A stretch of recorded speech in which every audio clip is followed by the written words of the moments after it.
Hello, welcome to Visera Link webinar number 3. In this webinar, we're going to focus on client profiles because before you can even scan anybody, you need to create a profile for that person and then you can scan them. So in this webinar, we're going to teach you everything as far as how to create a profile for one of your clients, how to access your own profile so you can scan yourself, and then I'll show you different things you can do inside of a client profile as far as different features and different ways you can manage it. So let's get started. As always, I start the webinars with this important message. Visera Link does not identify, diagnose, or treat any disease or medical condition. And specifically in this webinar, we're going to talk about how to access your profile so you can scan yourself, how to create a new client profile for people other than yourself when you want to scan them, how to add a child profile, client profile management, client groups, how to view client scan history, because that's something you want to do. How do I access somebody's report after they scan themselves, and more. So first, how do you access your profile? So when you want to scan yourself, what you do is when you look at the app on the home screen, up on the top where it says dashboard, you're going to see that on the left, there's a little circle with an image. Now, if you haven't added a profile picture, it may just have your initials or anything. But anyway, it's that circle that's up there on the top left. When you touch it, it will take you to your profile. That's where you can add child profiles in case you have kids under 18 that you want to add and scan. You would add them under your profile, and I'll visually show you how to do all of that later on in the webinar. But other things you do in your own profile is that's where you scan yourself. And that's also where you can view your scan history. In case you want to see your previous report, that's how you access it. But right now, what I'm going to do is I'm going to open up the app and I'm going to show you everything as far as creating profiles, what it looks like, and the management. So here we go. Okay, so this is the app itself, and we're looking at the home screen right here. And down here on the bottom, you see where it says clients. You see those 4 buttons on the bottom. It says home, clients, scan, and more. We're going to focus on the one that says clients. So when I touch it, it'll take me to the client section. Now, right here, you're going to see a lot of information. Now, when you first download the app and you start using it, obviously you're not going to have any clients on your list. In my case, I have a couple test clients that I use for webinars. So you see test adult, test child, test sheet, test 2. Those are all test accounts. But in your case, as you add clients to your app, you will see them right here and it will actually show their name. So the very first thing we're going to do is I'm going to teach you how to add a client, because remember, when you first get the app, you don't have any clients to manage. So that comes later. First, you need to know how to add a client so you can scan them. And you see that blue button down on the bottom that says Add Client. I'll go ahead and select it, and it brings this up. So up on the top, you see that there's a circle. It gives you the option to add a picture for that person. That's optional. And then it will ask for their first name and last name. So you'll enter that. We'll go ahead and create one right now. We'll call this one Test Webinar. Obviously, in your case, you'll put their actual name, and then we'll put their email address. Here we go. Now, the email address you enter right here, that's the email address that when you send them a scan, that's where the scan is going to go to. And then you enter their phone number. And in this case, I'm just entering the Visera main office phone number. And then you enter the date of birth. Now, when it comes to the date of birth, it asks for that information because there might be some products that have restrictions, like somebody from a certain age group should not use this product or those types of things. So you'll go ahead and enter it. Okay, so now as far as the date of birth is concerned, you could actually touch, like in this example, this will look different as time passes. But do you see where in my example, it says May 2007? You would just touch there, and then you can just scroll back to whatever year it is, and you can enter the month, and then you can go back into the little section if you want to change the exact date as well. Now, here's the thing. If you come across anyone who says, oh, I don't know if I want to give you my date of birth, that's fine. Just let them know that it has to do with filters, and you can enter a date of birth that's maybe a year off, or the wrong month, the wrong date, just as long as it's in that range, right? That's the key thing. So it doesn't have to be their exact date of birth if somebody doesn't want to give it to you. So don't worry about that. And then you'll enter the gender. Now, if you select female, it will also bring up an option for pregnant or nursing, and that just has to do with filters. So we'll go back over here, and that's it. That's literally how easy it is to add a client. That's it. Name, email, phone number, date of birth, and gender, and then save. And that's it. So now we're going to see that that new client that we just added, Test Webinar, is on the list. You see them right there, right on the bottom. So again, this Test Webinar client is the equivalent of somebody that you're about to scan the first time. You've never scanned them before. They have no history. You literally just created their profile. You're going to see that there's two little buttons, if you call them that, next to their name. And you're going to notice every profile has a star and then a button with three dots stacked on top of each other. The star, what that does is it adds them to your favorites. Because do you see up on the top, on the main menu, the all button is selected, then favorites is next to it in the middle, and then groups on the right side. Anybody that where you select the star, the star, it'll turn yellow, which means they are now in your favorites. So see, I went to my favorites and there they are. So why would you add somebody to your favorites? Well, the more and more and more and more that you scan people, the longer your client list is going to be. So right now, I only have, 1, 2, 3, 4, 5 people in this webinar account that I use. But in my real account, I have a bunch of people that I've scanned, so the list is very long, and the same is going to happen to you.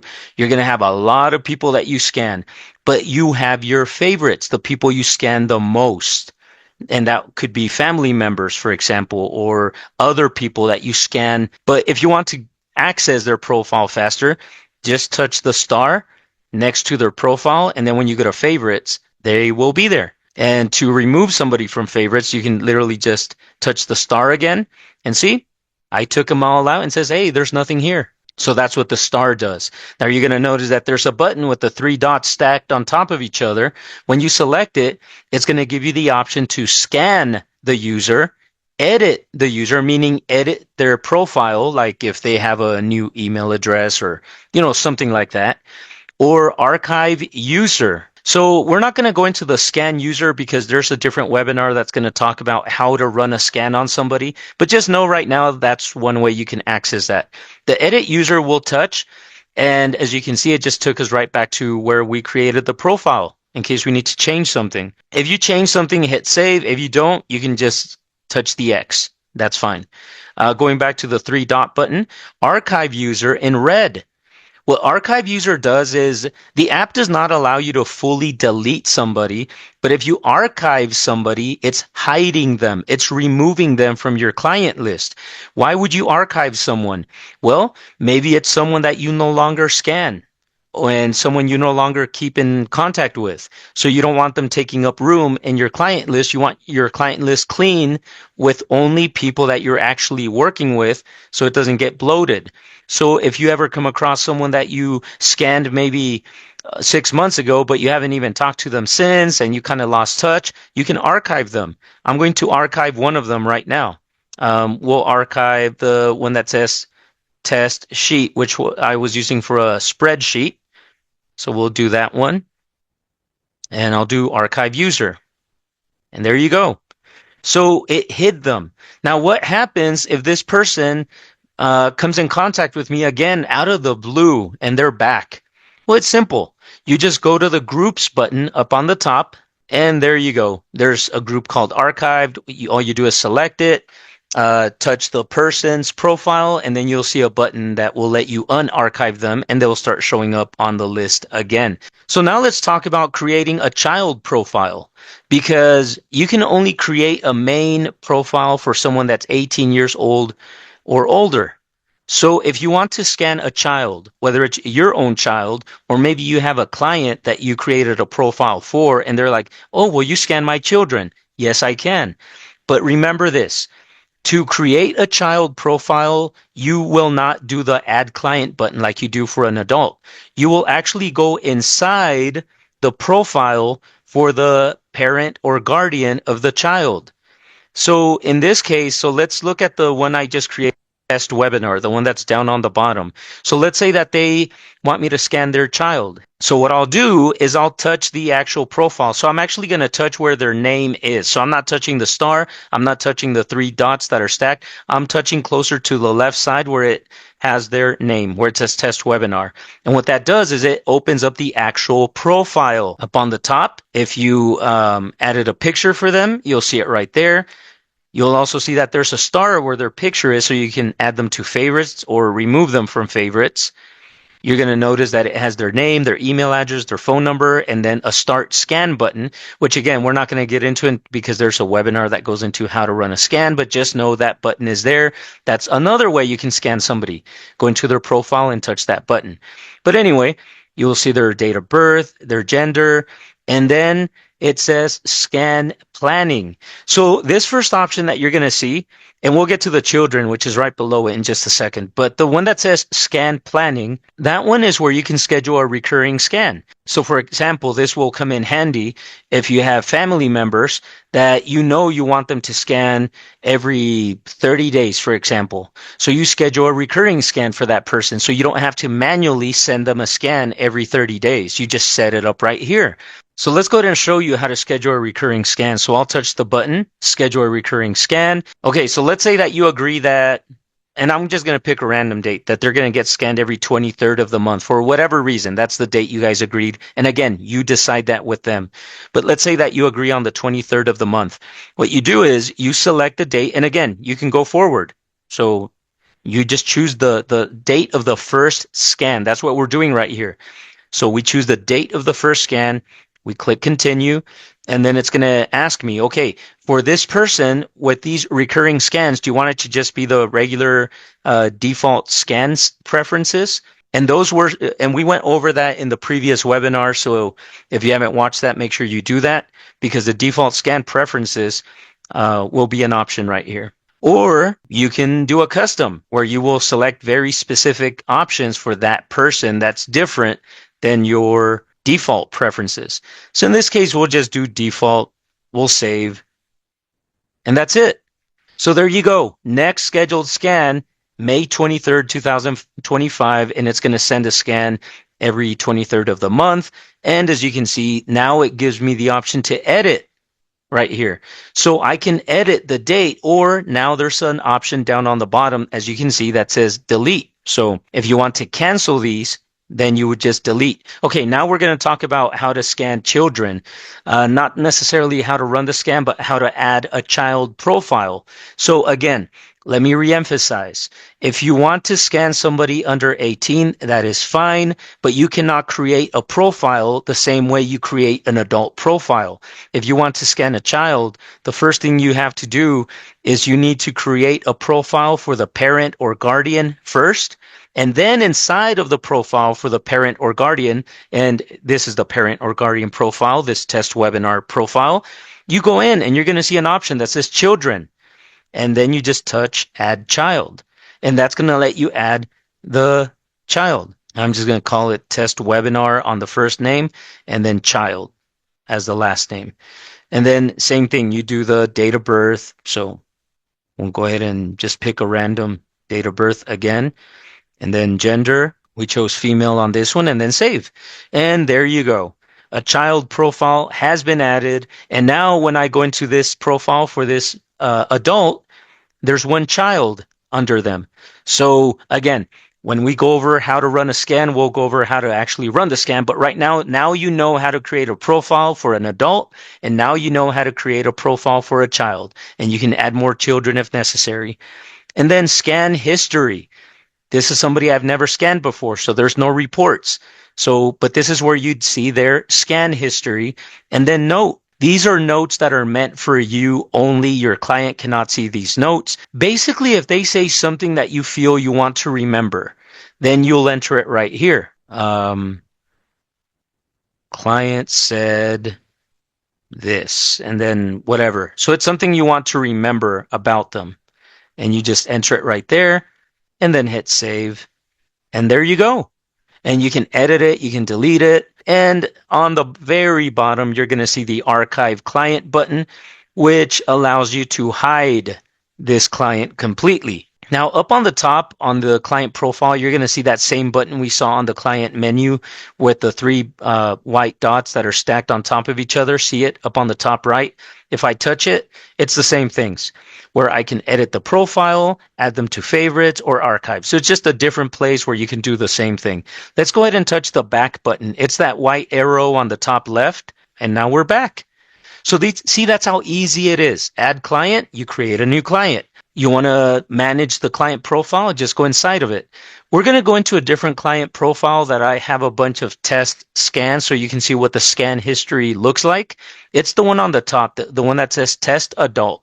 So let's go into that profile now. And again, you're going to see that it has the same stuff, a picture, if you add one, etc. It's everything that we already saw. Now, it also shows when I sent them the first scan invite. And then as I scroll down, you can see the scan history. So if you ever send a remote scan to somebody, once they complete the scan on their end, you're going to get a notification on your phone telling you that that person completed their scan. So then what you can do is just go here to the clients menu, go into their profile, and then scroll down to scan history, and you'll be able to see their scans. So all you do is touch it, and it will bring it up, as you can see. There's webinars where we go over the report, so we're not going to do that right now, but that's how you access somebody's report. And as you can see, it sorts them by date. Eventually, you may have people that have scanned many times. So this list where it says scan history, it's going to stop and you're going to see a button down on the bottom that's going to say something like show all or something like that. And then when you touch it, it'll take you to a page dedicated to their scan history where you can sort it by year, by month, etc. So it'll be super easy to find a specific scan. Here on their main profile, you're always going to see their most recent scans with the newest one on the very top. So when you go into your own profile, you're going to notice that it pretty much looks the same, but there are a few things that are not available in your own profile. For example, the archive client button, because you're obviously not going to hide yourself. And also up on the top, to schedule a recurring scan, that's not an option on your own profile because, again, you have Lync. You can literally scan yourself whenever you want. So we pretty much went over everything. That's the profiles right there, the favorites list, the groups. Now, the groups, there's one more thing we do want to go over right here. In the groups, you do have the option to add a group. So when you touch the add group button, it's going to bring up a list of all your clients. So this is in case you want to group your clients into certain groups. So for example, maybe you want to create a group called family, and that's where you have all of your family members. Maybe you want to create a group for certain business colleagues or team members or however you want to do it. So you can create different groups so you'll know where you can easily find somebody. So like if I want to create a group called family where I'm only going to add family members and I'm just going to pick some random ones right here. I'll select the ones I want to add to the family group and then save. And that's it. So now whenever I go to the groups button that's on the top right, I'm always going to see the archived, and that's basically people I've hidden. But now I'm going to see the family group, and I can always touch the blue button with the pencil to edit the group, meaning I want to remove someone or add somebody, or I can touch the red trash can to completely delete the group. Again, the purpose of groups is just to quickly find people. If you want to do it that way, you can just as easily add them to the favorites. That works as well. So it's up to you how you want to go about it, but that's just another option. And the last thing we're going to go over right here in the client's menu is the button that's next to the search field. So you see next to the search field, there's that button, and that basically lets you sort. So your clients can be sorted by last name A to Z, first name A to Z, or most recent scan first, or most recent scan last. It's up to you, and then go from there. So there's no right or wrong. As you can see, you can sort them however you want. You can create a list of favorites or create groups. It's up to you. But this is how you create a new client, and this is how you go in to manage their profile, view their scans, And once we go into the how to run a scan, we'll show you the different ways you can scan people. So now we're just going to wrap up with contact information. If you already have Link and you need help, here's the contact information for the billing team and tech support and general support. Call that number, option 1, or email support@visera.com. Or if you have training questions or sales, meaning you want to refer somebody, then feel free to contact us right here. It's the same phone number, except it's option 2. And then the email is sales@visera.com. And here's where you can find us on social media. If you're not following us already, make sure you do so. And thanks for watching. Make sure to watch the next webinar as well.